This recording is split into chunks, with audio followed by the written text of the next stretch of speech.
Hey guys, it's Kevin in my review for Judas and the Black Messiah. What Judas and Black Messiah is essentially about is we center on the character of William O'Neill, and he is this criminal in the late 1960s, and, one day he is trying to hijack a car, and he ends up getting in trouble by this officer, but basically, instead of going to jail and, basically bringing him up on charges, he decides to give him this deal to work as an informant, where he's basically going to go undercover working for the Black Panther Party in an attempt to finally bring down the leader Fred Hampton. But as O'Neill gets closer into it, he starts to realize more of what Hampton really does stand for, and the lines start to very much blur, and he is very much at a crossroads and has to make a decision as to whether or not he really wants to bring him down. Judas and Black Messiah overall, I was very excited for this film. Going all the way back to last year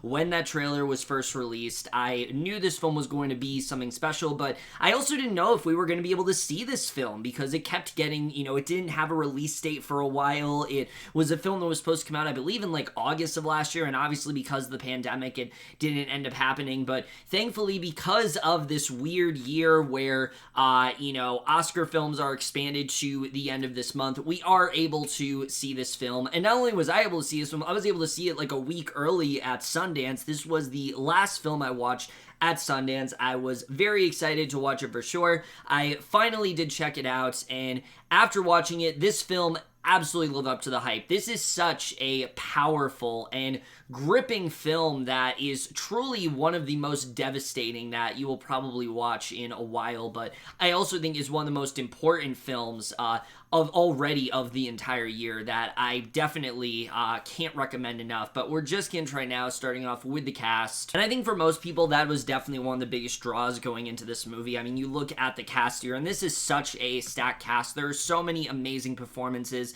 throughout this entire film, but let's talk about the obvious standout here in Daniel Kaluuya, who once again, I mean, he is really proving himself to be one of the best, I think, character actors working today. Every single role that he plays, he just puts his whole heart and soul into and really transforms into that character, and especially when it comes to Fred Hampton here, I mean, this is easily one of his best performances yet, really showcasing this man that has really, I think, been misunderstood throughout a lot of history. He portrays someone that, yes, is very passionate about his cause and cares very much about it, but he also cares a lot about people. There's so much empathy that Fred Hampton had. There's so much that he wanted within the world, and I think Kaluuya just does such a great job at showing who Hampton really was, but also what he really could have done, the impact that he could have brought to people. It's really sad to see, and you can see how Kaluuya was affected by it, and him portraying someone like Fred Hampton, I mean, again,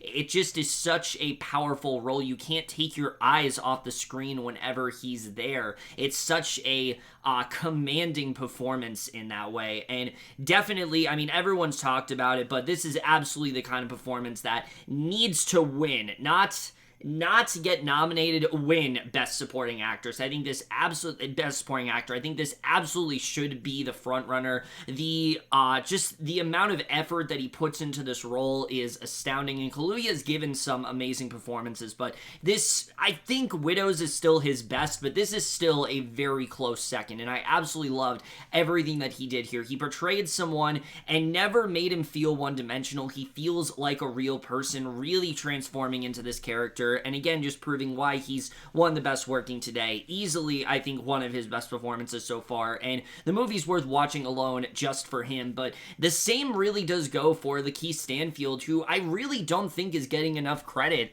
for this film, because he does such a great job at playing this character of William O'Neill, someone who's so conflicted throughout this entire movie. I mean, on one hand, yes, this is a guy that wants to get out of this situation. He's constantly being manipulated by this FBI agent, but at the same time, he really does understand what the Black Panther Party is standing for. He kind of starts to agree with them, and I think Stanfield really goes on an emotional, transformative journey with this character, and really just did such a great job at making this character feel so relatable in that way. We've all been in situations where, we feel very conflicted, and I think Stanfield's always done a great great job at playing the everyman, and that's no different here. And I think what he does is he's able to take this character and give him more dimensions that a lesser actor just wouldn't be able to pull off. And like I said, these two have such amazing chemistry throughout the entire movie. They are absolutely electric in both of these roles, and the film is worth watching alone just to see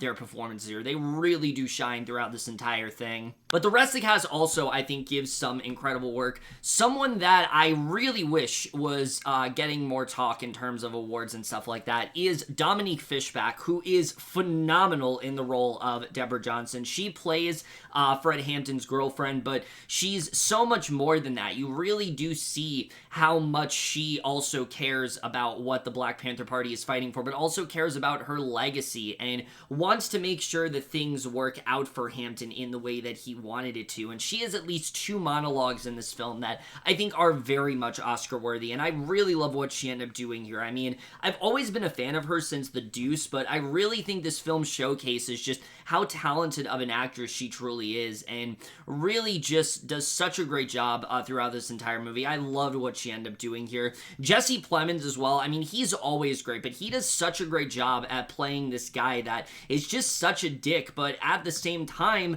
but also never making this character feel cartoony. He does bring humanity to this role, and I really loved what he ended up doing here. I mean, Jesse Plemons, he's always done such a great job at playing these kind of characters, and really no different here. I really love what he ended up doing in this film. Martin Sheen, though, is also amazing in this movie. He's not in the movie that much, but whenever he's here, you really do feel it. I mean, this is such a chilling performance as J. Edgar Hoover, someone who is so intent on bringing down this group and will do anything he can to do it. He's completely relentless in that way, and he really just goes for it in this role. And I really wish it's a role more people were talking about, because I think he just did such a phenomenal job in this movie, really just showing the monster that Hoover really was in this situation. I really like what he ended up doing here. Really, the entire cast, I mean, Darrell, Britt-Gibson, Laurel Howery, Algee Smith, Jermaine Fowler, everyone does such an incredible job in this film, really rounding out one of the best ensembles of the entire year. But now we gotta get to the directing and the writing here, because that is the other thing I think that really makes this film as good as it is. Shaka King's directing especially. I really haven't seen him do anything before. I know this is not a directorial debut or anything like that. He did do a film called Newlyweds, but I'm not very familiar with that film at all. And here, I think he really makes a name for himself. I mean, this is such a passionate and confident directorial debut. You can really see how much care King has about this whole thing, but also just how much fire he puts into this whole film. The film has a real style to it that I think really helps this film stick out. Even though this is a very devastating story, the film feels very inspiring in that way, in the sense where you really can see that King wants more people to be like Fred Hampton. We need more Fred Hamptons in the world, and I think that's something that he's really trying to go about here, and the way he's almost kind of relating that to situations now, I think is really well done, and I really just love his directing throughout this entire film. He really handled this story in the best way that he possibly could, and I just really think he did everything he could in terms of the directing here. Obviously he's not going to get in for Oscars or anything, unfortunately, but I think it's definitely a very strong directing from him, and definitely some of the best that I've seen in quite a bit. I really loved his directing in this film, but the writing as well, I think, is really what makes this film so great, because one of the things that I think a lot of people are going to expect going into this film is that it is about Fred Hampton, and it is, but it's more about how people dealt with Fred Hampton, the people that were surrounding him, whether it was Bill O'Neill, this criminal that was pulled in and basically, again, was an informant and tried to bring down the Black Panther Party, but then started to realize that he supports these efforts. He likes what Fred Hampton is doing. He wants to go along with the cause, but he is constantly manipulated by Jesse Plemons' character, the only person that he kind of looks up to in this film, and it's really depressing the way the film goes about that when it comes to that relationship. You can tell there's so much manipulation and deception going on within that, and I think the film does a really good job of diving headfirst into that relationship and really showcasing, why things turned out the way they did. But even with that operation, and I think that's definitely one of the best things about the movie. But then also you look at Fred Hampton, and the film does a really good job at giving him humanity. Because like I said, this is someone that has been misunderstood throughout pretty much the entire legacy of his life. There's a misconception that the Black Panther Party is like a terrorist organization. It's similar to how conservatives look at the Black Lives Matter group, unfortunately, where they look at it as this horrible organization. But this film really does take the time to showcase the humanitarian efforts that Hampton went through. The fact that he did care about people. He wanted real change, but he was someone that just would do anything he can to make sure that change happened. And he constantly found himself in these situations that made everyone look the worst they possibly could, and it made them a huge target. But you really do see that through it all, Fred Hampton never really gave up. He never stopped fighting for his cause, even if it meant the most dangerous of means. He didn't care what he needed to do to achieve that justice. And I think that's one of the things that works really well in this film, is that it really does show that at the end of the day, he did have good intentions. It's just the media and all these FBI agents constantly were villainizing him. They saw him as this, again, they saw him as a terrorist in a sense. And it's really interesting to watch because, again, it draws a lot of parallels to real life situations. And you really do see a lot of just the fear-mongering that was going on within the FBI. I mean, one of the major key points of this movie is manipulation. Almost every single character in this film is being manipulated in some way, whether it's O'Neill being obviously manipulated by Jesse Plemons' character, or whether it's some of the other members of the Black Panther Party being manipulated by other characters. Even the FBI agents themselves are very much manipulated by J. Edgar Hoover. I really liked the way they approached it. They didn't approach it in a way where they are these, like, heartless villains. No, they actually do have some logical solutions, but they are also so subservient to Hoover. He really is like their commander in that way. They're deathly terrified of him, and I thought it was a really interesting idea, especially for Jesse Plemons' character, someone that you just absolutely hate. It shows that even he isn't willing to go to the extremes that Hoover is, but it's mainly because of just how demanding J. Edgar Hoover was as a person. I thought the film did a really good job of portraying that as well. I thought that was definitely, some of the best scenes are just seeing their reactions to this whole thing. They're absolutely ridiculous. You can't believe this is what they end up getting from a group that was so well-intentioned in that way. But the film really does a great job at diving into that. The film covers some other things like, say, power, deceit, even legacy and things like that. But above all, it really is a film about justice and about the lack of justice that the Black Panther Party was able to achieve, unfortunately, about the ways that they could have, achieved justice. They're still trying to achieve justice today. They're still trying to conquer it in the best way that they can. And again, I think the film just does a really great job at diving as deep into that as they really can. And that's one of the things that I think just works really well about this film. And especially when it comes to where the film ends up going. I don't want to spoil what ended up happening to Fred Hampton for those who don't know, but it goes in a really devastating place, and I thought all of that was very well handled. The film never tried to shy away from any of what really went down there. It didn't try to gloss over anything, and that's something I really did appreciate when it came to the screenplay here. And I just think overall, it's definitely one of the most powerful screenplays of the entire year for sure. I really love the writing in this film. The cinematography as well, this film has a very specific look to it, and it's one that I think really does work for this movie. It's very much one that, you know, is very captivating to look at, and I think that's something that they did a very good job with here for sure. I really did appreciate the style throughout this film. I think the cinematography really does stick out here. There are a lot of shots in this film that, you know, I watched it like 2 or 3 weeks ago, but they're still very much in my head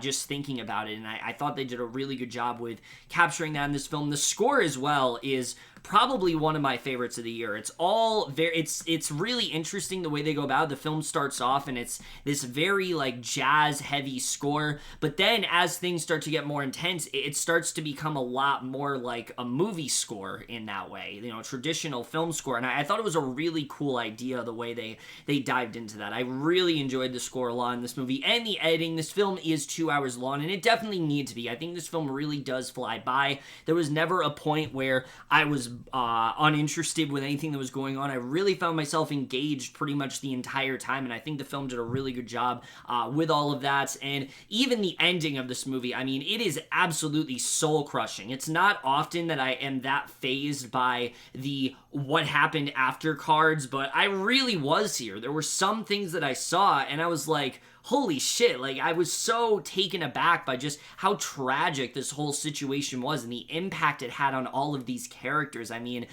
just what all these characters went through, it's absolutely abhorrent, the acts that were taken here, and I mean, the film really pulled no punches in that way, and that's something I really did appreciate. And again, the situation itself, I think that's something that a lot of people are going to be worried about, but the way it was portrayed, I think, was definitely the right way to handle it, and that's something that I really did like throughout this film. And even some of the Black Panther Party members, I mean, they get a little bit more to do than I really was expecting. You see the impact that they really have, but again, also just how hard they were fighting and the way that they were constantly looked at as targets, when in reality, these were really just young kids that were trying to get stuff done that, you know, other people didn't want. And you really do see the efforts that they made to do that. And I think that's something that the film just did a really great job with.